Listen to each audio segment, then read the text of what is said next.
From Columbia in high definition, this is WIS News 10 Awareness. Good morning and thank you for joining us for Awareness. I'm your host, Megan Norman. I hope you brought your appetite this morning because we are on location with the food truck phenomenon Too Fat to Fly. Co-owners Ramone Dickerson and Simmons started this venture 5 years ago. We talked to them this morning about how they're planning to expand. I'm here with Simmons, one of the co-owners of Too Fat to Fly. Yes, ma'am. Obviously, with this growing line behind me, Yeah. your business has been expanding. Yeah. But take me back to the beginning, before you had the food truck and before you had all the lines. Before we had the food truck and all the lines, I was actually a student at Charleston Southern, and I was studying athletic training. And upon graduating, I felt a level of freedom, and I decided, with Ramone, to hop into things and kind of have a little fun. So you started stuffing wings. Mm-hmm. Where did that idea even come from? That's a good question. And I've been trying to really get to the bottom of it with Ramone, because it came from his mind originally. And he won't give me a straight answer. Maybe you can get a straight answer out of him. But he won't give me a straight one. He's just like, I came up with it one day. And I'm like, that easy? He was like, yeah. It's like, all right. But having the idea was one thing, though. But how did you take that idea, turn it into a concept, something practical, and then be able to sell it? How did that process work? We started out stuffing the wings. We were eating them. We were like, these are great. And we had our friends and family eating them. They're like, these are wonderful. Y'all should sell them. So we started and we tried that way. We were just selling it. Like, how much would you give me for this kind of deal? And then we started to set our own prices. When did you think, okay, we can take this homegrown idea of stuffed chicken wings and get a food truck? Ramone and I actually went to a meeting with some venture capitalists. And they were talking to us and they were saying the wings were amazing, it was good, and they were talking about investing, but then their concern was, would anybody really want them?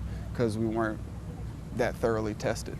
So this truck back here actually was purchased as an experiment in the beginning. And we came back down from the meeting and we were sitting there, we were drinking a little bit of bourbon, just hanging out, because we felt kind of defeated. And in that moment, Ramon was like, let's just get a food truck. So we did. And you told me you don't fail well. Yeah, I don't fail well at all. So when you were feeling defeated, how did you overcome that to say, we're going to conquer this, we're going to make this into a successful business? Essentially, you just try something else. Like if one thing didn't work, shake it off and try something else. But I've never been satisfied with just being like, well, at least I tried, and walking away from something. It's not my thing. Tell me about following your passion, because in school your passion was something else. Right. But now this has taken you in a different direction. So how do you know to keep following this versus jumping ship? It's all about how you feel. I get a sense of accomplishment and pride out of what I do. We have people in line and they're excited to see us when we pull up. We've talked to children in schools and they're just sitting there applauding, and that's a good feeling when kids clap for you. We have stacks of notes from kids. We went to Lonnie B. Nelson a couple weeks ago, and we have a stack of notes from kids just saying thank you, and it's a good feeling. It's more gratifying than the money. Well, and what is the message you take to them and also to your nephew about succeeding and following your own path? Don't just be satisfied with what someone else tells you can do.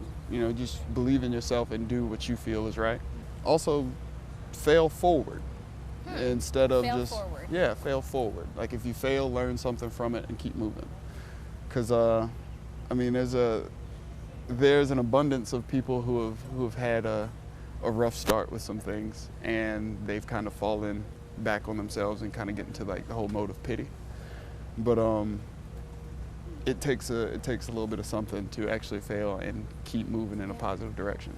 What have been some of your downfalls with this business, or some of your challenges? In the beginning, we actually had to unstuff wings for people. Like they'd come to the truck and they're like, can I get some wings? I'm like, we have stuffed wings. And they're like, I just want some regular wings, but we wouldn't have regular wings, so I'd have to push some of the stuffing out. And then there were times we would be parked outside of a bar in Five Points. We'd be there from 2 in the afternoon to about 2 in the morning, and we would make maybe $50. Wow. Yeah, and we did the fair, and we actually lost about $5,000 on that one. Yeah, we've had some bumps. Yeah. But you just keep moving. Well, and now you want to have a restaurant. Yes. So tell me about this idea and how it's coming to be. Well, essentially, we sit here, we look at these lines of people, and we know that nobody's happy waiting in a line like this. And it's hot.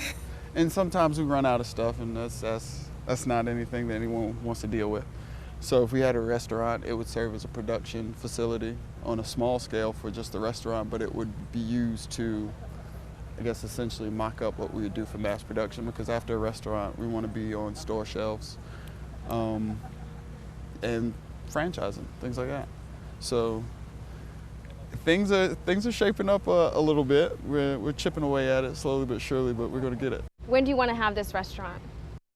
I'd love to have it tomorrow. Right, ideally. Yeah, I did, because this summer is going to be hot. It is. But practically speaking, I'm thinking early to mid-fall. Okay. And you're debating between 2 locations? Yes, we're debating between the Vista and over on the Harbison side of town. Okay, are you leaning one way or the other? Where would you like it to be? Listen, I'm a man who likes my secrets. I don't tell how to stuff the wings. I'm not going to tell where I'm leaning. Okay, we'll just have to wait until mid-fall. Yeah, it'd be like a big reveal. It'd be fun. Okay. We know that your vision from the very beginning included having a restaurant, being on store shelves, but the reality show wasn't really in the picture. So how did that happen? That, I really don't, I'm still scratching my own head on that one. Should we ask Ramone about that? Listen, his answer will probably be more crazy than mine. We started out, we got featured on a show called Eat Street, and it just showcases food trucks across the nation. And our segment was one of the most popular that they'd had for that season. So we stayed in touch with the production company, and it was like 2 years just talking back and forth, getting to know one another. And they called us and they're like, hey guys, I think we're gonna try to get you guys a show. And they shot what's called like a sizzle reel, which is like a 5-minute little clip, and they shop it around to networks. And the people from OWN called and they were like, hey, you guys are funny, y'all wanna make a show? And we're like, sure, let's do it. And the rest is history. Wow. And so the kind of success and feedback you've gotten from the show? There are some people that are clearly telling us we don't know what we're doing, which I find funny because, prior to us, there were no stuffed wings, so that's funny to me. But a lot of it has been good. We've been getting a good response, especially from people here in our hometown. They're glad that we're back from Atlanta, and they're letting us know by coming out in droves now. So why were you in Atlanta? We were in Atlanta to get try to get a jolt for the business. Ramone's father was threatening, and still is threatening, to take away the truck. And we needed to figure out a way to bring in a lot more money. So we were thinking, higher concentration of people in Atlanta. We'd probably make more money, and then we could make better payments and square that away. But what we found is just because you go to a high concentration area doesn't mean that anybody really knows you or they know what you're about. So essentially it was like starting over, but with a higher overhead in Atlanta. But so you're happy to be back here in Columbia? Yeah, this is the place that granted we weren't making huge sales, but we were making enough to keep going. And we owe that to the people of Columbia. All right. Well, Corey, thank you for sitting down with me. I appreciate it. I'm gonna have to try some of your wings before I leave. Yes. Yeah, we have to might figure out how to get you a pass in this line. Yeah. Well, thank you. I appreciate it. Still to come on Awareness. What is the secret behind these wings? We'll go inside the truck to take a closer look at the flavor-filled food that leaves many feeling too fat to fly. Stay with us. We'll be right back.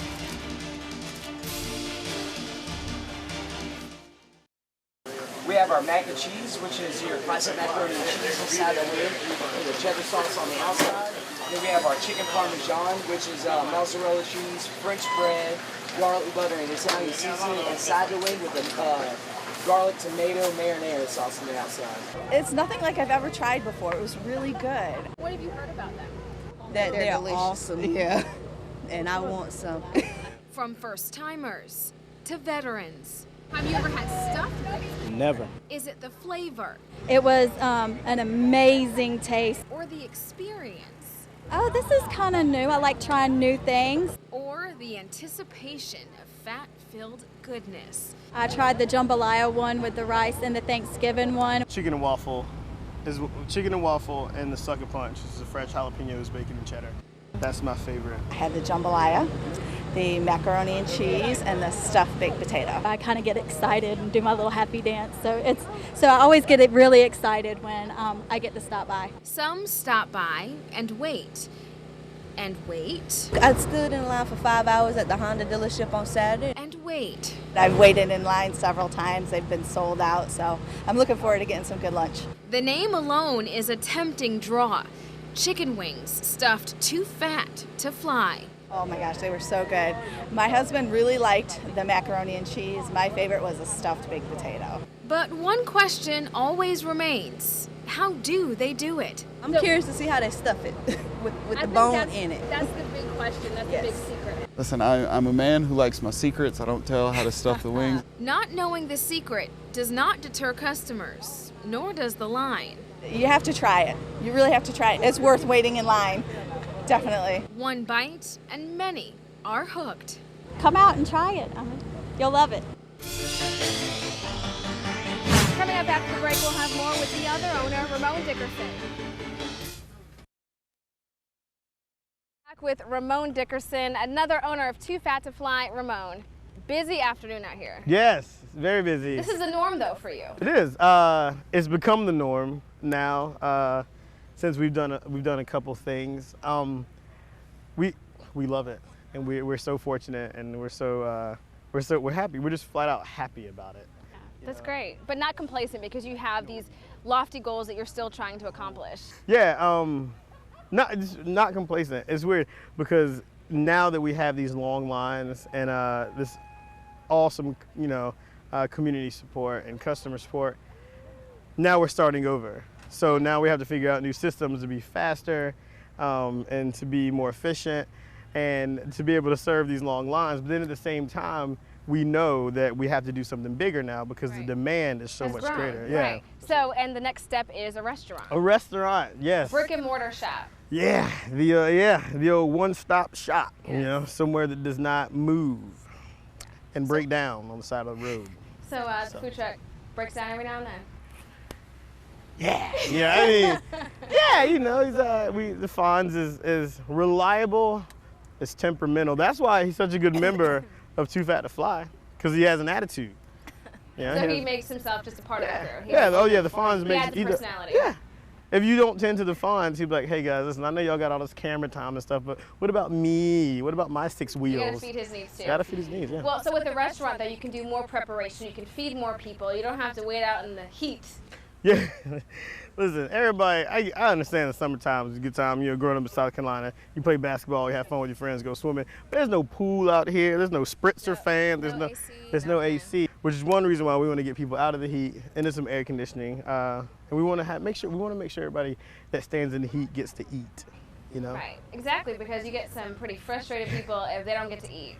Hey, listen, whenever we run out, we hold ourselves up in the truck for about 5 minutes to let the crowd anger disperse. Yeah, seriously. The mob, maybe. No. We've been waiting on somebody to tip it over. This is gonna happen eventually. Let's not speak that into existence. So let's talk about this restaurant though. So what do you need in order to make this happen? Man. Right now we're on the corner, we're on the block, we're everywhere. We're pounding the pavement, trying to make money, working as hard as we are, trying to serve all the people, trying to satiate the lines. But mainly, we just need support from the community. We're looking at all types of investment options and stuff like that. We have a Kickstarter. Crowdfunding is huge, and we're hoping that our Kickstarter is able to provide a nice substantial push as far as money goes to really help us get started in our restaurant. Right, and so Corey was telling me that by the fall is really when you're hoping to have everything up and running. Yeah, that's the cool thing is that a lot of times when people go from brick and mortar, you're looking at like a year plan, year and a half, but we're looking at 3-4 months maybe. I mean, not that we're trying to rush it, but we really are trying to get to where we can produce more and feed everybody and be in one place as quickly as possible. Let's talk a little bit more now about your culinary expertise, because you told me that you truly are the definition of Southern when it comes to cooking. Yeah, I like bacon fat, I like lard, country ham, gravy, heavy cream, butter. My mom, anytime, I have to sneak this stuff on my mom, because if I go to my parents' house and I try to cook, first thing I hear is, you don't need to be cooking all that bacon fat. You ain't gonna do it, make your cholesterol go up and you're gonna die. She And I'm has a like, point. Well, she does, but I'm still here, you see. So until I die, her point is invalid. But I guess it's kind of a Well, and symbiotic people thing. are clearly, they love the Hey, food. yeah, they listen. love what you're putting into them. They do. Fortunately, you know, we have a very creative team. This is the thing about it, we all put in ideas, and each of us will tweak it. We all have different palates. Joey loves salt, so he works into the southern fold very well. Corey's from Walterboro, so he loves country. Sean really likes pushing the envelope as far as like just being creative. Abby's from up north, so she has a different flair, and then Derek's from the south as well, so he adds his own je ne sais quoi. It's a great mix. It is, man, it is. And that's the thing, we're all able to input and be creative. Yeah. And at this point, you know, grits, you know, casseroles, broccoli salads. We have a bacon braised rice. That's Abby's recipe. It's outstanding, Yeah, it man. sounds great. Yeah. So what good. is your favorite recipe for the stuffed wings? For the stuff, it changes. Right now, chicken and waffle and the sucker punch, which is a fresh jalapenos, bacon, and cheddar. That's my favorite. But last night I made a smoked spare rib ragu, and in this new little brazier I have, and now I'm trying to figure out how to get that in the wing because it's so good. So Have you it's found never anything ends. that you can't get into the wing? Yeah. Well, you can get it in there. You just might not want to eat it. We Like what? we did thin mints. Thin mints. Strike that. I did thin mints because everybody told me it wouldn't work, and it didn't work. It didn't. No, some things just aren't meant to go in the wings. Yeah. But we did do a s'mores, chocolate graham crackers, marshmallows on the inside, and a cinnamon graham cracker crust, and it was outstanding. We also did a hazelnut, Nutella, and walnut wing with an espresso chocolate outside. Last week, Sean did that last Really? week, and it was outstanding. I was sad because it was so good, and Well, you got that salty sweet combination. I'm sure that tastes pretty good. yeah, and then you know a lot of different cuisines. You can use chocolate and savory. You know, you can pair it with like coffee or espresso, or something nice and malty, and then it plays well on the savory Do plate. any of you have any classical training? I guess I'd be the closest. I was a chef instructor at Charleston Cooks. I started cooking since I was 9 years old. When I realized it was really what I wanted to do, I wanted to do more than just mess up 9 times, so I got it right. So I bought some very reputable cookbooks and just put my face in them. If you really put your mind to something that people think, you know, you need to be taught, you can learn for yourself if you have the dedication. What is your secret to success, if you could pinpoint one thing? Perseverance and positivity. Those are 2 things that have to be in you. You know, you can't really learn to be taught that. You can be told how and suggested, but if you don't choose to be positive, and if you don't choose to continue to persevere, I mean, it's not. There have been so many times where people told me, you know, they told us it wouldn't work. They told us it was just a drunk food. That was one thing we used to hear. It's just a drunk food, and it should just be for college kids. Absolutely, and you know, you have to know your product. I always told myself, I told Corey, you know, Corey and I told our family, we would not stop until we've tried every single thing because we knew the product was too good to let go. So we stayed positive and we persevered, and our timing finally worked out. Do you ever see this fizzling out? I mean, do you see this as just being a fad? People like it for now, a couple years, and then that's it? I think about that sometimes. Sometimes I wonder if it is just a fad and if it is something that's just hot right now. And then I think back in my tender youth, the day I experienced mozzarella sticks. And they were the best thing I'd ever had. Now, mind you, that's back when mozzarella sticks were like $12 for 3 of them at the restaurant. You remember that? And it was almost like a delicacy. It was right up there with escargot. You know what I'm saying? You had to have a little money for mozzarella thing. But I remember I would go out with my friend's family, and I'd always order mozzarella sticks. And I just thought it was the craziest thing in the entire world, just deep fried cheese. And now, you know, then you see them in stores, you're like, oh my God, I can have my own. Yeah. And now it's mozzarella sticks are everywhere. You know, they're on menus at fast food. So that said, I think the concept is, I think it's casual enough. I think it's familiar enough. And as we do it, I think it's good enough that hopefully it catches on as just like an American staple, you know? Yeah. refrigerators and restaurants and fast food chains. Yeah, all over the country, all over the world. Country. Yeah, I think it's a little bit bigger than a fad. I think so. I still eat them, and it's been like 7 years. You don't get tired of them? No, that's the girl. See this? I'm getting me a waist trainer. That's how not I don't get tired Your of them. mother might recommend that. Yeah, every time I go, Mom, you going to the gym? I'm like, Ma, I love you. I'm going to the kitchen. I'm going to the kitchen. Continue making those improvements. Well, Ramone, I know Columbia is really proud of you and Corey and the whole crew for what you've done here in Columbia, what you're continuing to do in Columbia. Oh, thank and I know you. a lot of people are glad that you are staying in Columbia, that you want your restaurant to be here, that you We do. still want to have people support their local businesses. Absolutely. That's what's great. You know, we tried Atlanta, and it didn't work out as well as we wanted it to. We think it was timing. You know, Atlanta's so big. You think you can plop yourself in Atlanta, and magic, works. right? Yeah, because it's so big and word spreads so quickly and stuff. But it wasn't like that, and we realized that you don't have to go home. You don't have to leave home to make it. And that's another thing. Like when you see kids, you know, you see a lot of kids. They want to play basketball. They want to be movie stars. They're like, I got to get to New York. I got to get to LA. Yeah. No, you can stay home. You just gotta listen. You know, you have your ear to the ground. You gotta listen to what people are saying. You gotta take suggestions and wait till you catch fire. It's just, I don't know, it's something that we've always believed in. So coming back home to start our restaurant where we started for the community that's held us up for so long, it was a no-brainer. Well, you know? Ramone, we wish you continued success. Oh, Thank you. Thank you so much. You guys are awesome. We appreciate everything, every opportunity you guys have given us, and we will try to continue to give you the best food that we can every single day.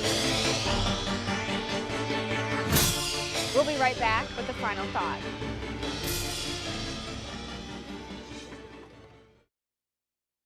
It all started with an idea. Ramone and Corey used their skills along with their love for food and turned an idea into a profit. Their fast-growing stuffed wing success has become a staple in Columbia, one many say jump-started the food truck business in the capital city. These entrepreneurs are expanding and they could use your help. If you're interested in helping them start a restaurant, visit our Awareness Facebook page. I hope their vision has inspired you to find out what makes you fly and flourish. Until next time, I'm Megan Norman. This is Awareness.